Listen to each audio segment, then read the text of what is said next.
El miércoles 24 de abril, Zhou Xiaoli, que es el embajador chino en Argentina, anunció la habilitación del último tramo del swap de monedas entre ambos países.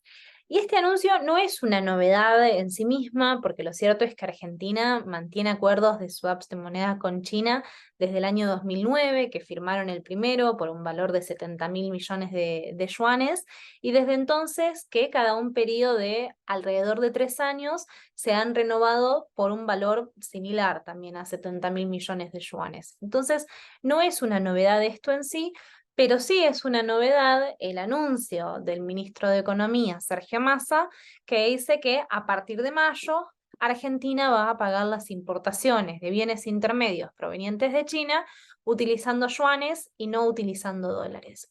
Y sobre esto hay que mirar algunas cuestiones. El primer punto es cuáles son las implicancias concretas para Argentina y por qué es importante utilizar yuanes y no dólares para este comercio.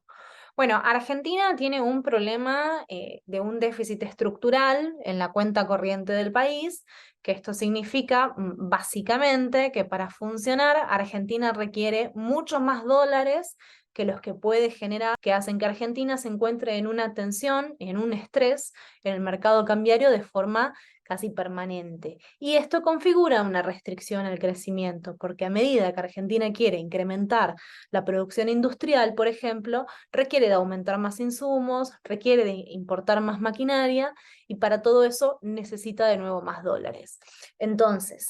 siendo China el segundo socio comercial más importante de Argentina,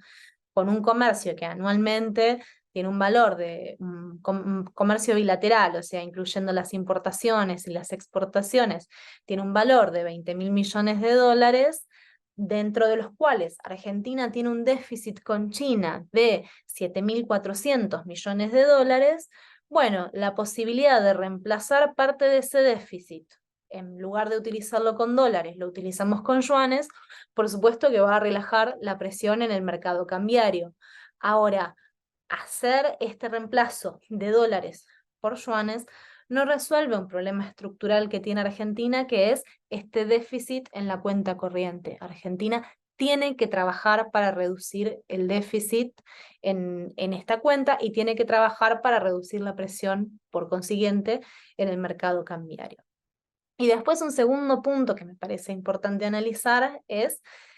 si esta elección del yuan de Argentina responde a una cuestión más geopolítica, si responde también a los desplazamientos que se están dando en los países asiáticos, por ejemplo, donde los países deciden empezar a comerciar en monedas locales en lugar de utilizar el dólar. Bueno, no pareciera ser el caso de Argentina, sino más que está respondiendo a una necesidad concreta que atraviesa la economía nacional en este momento, donde si no hace algo para alivianar la presión sobre el dólar, efectivamente esta crisis puede llegar a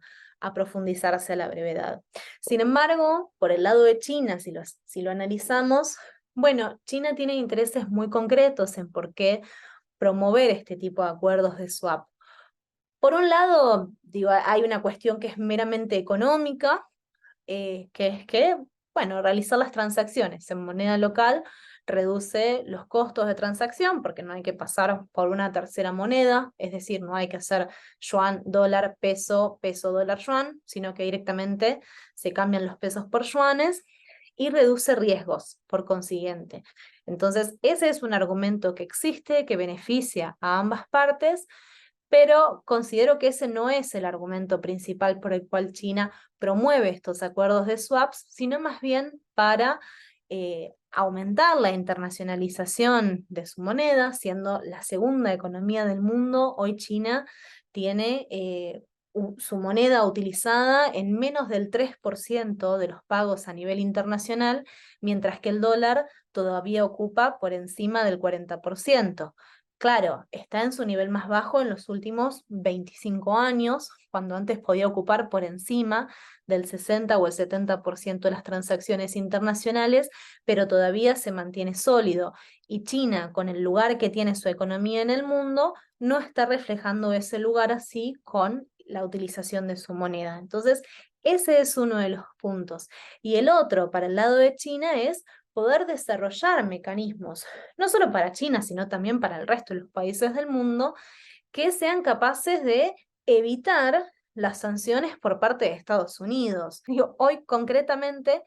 Estados Unidos no está sancionando el uso del yuan, eh, ni está sancionando a los bancos chinos, pero puede suceder en algún futuro cercano, y me parece que el caso de Rusia es bastante ejemplificador en ese sentido. Y Rusia y China, como respuesta, han desarrollado sus mecanismos de comercio bilateral, por ejemplo, utilizando rublos y yuanes y no utilizando dólares. Para cerrar, me gustaría citar al senador estadounidense Marco Rubio, no porque lo reivindique políticamente, todo lo contrario, sino porque fue bastante claro en sus palabras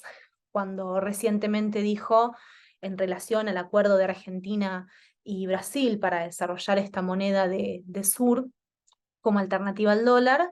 dijo, bueno, los países están desarrollando cada vez más alternativas al uso del dólar, están comerciando en sus monedas y de aquí a 5 años no vamos a tener la capacidad de hablar de sanciones porque no vamos a poder sancionarlos si no utilizan el dólar. Entonces, ese es el contexto bajo el cual Argentina y China están profundizando estos acuerdos del swap. Para seguir más noticias, sigan esta columna semanal de la mano de Barricada TV y de Don News.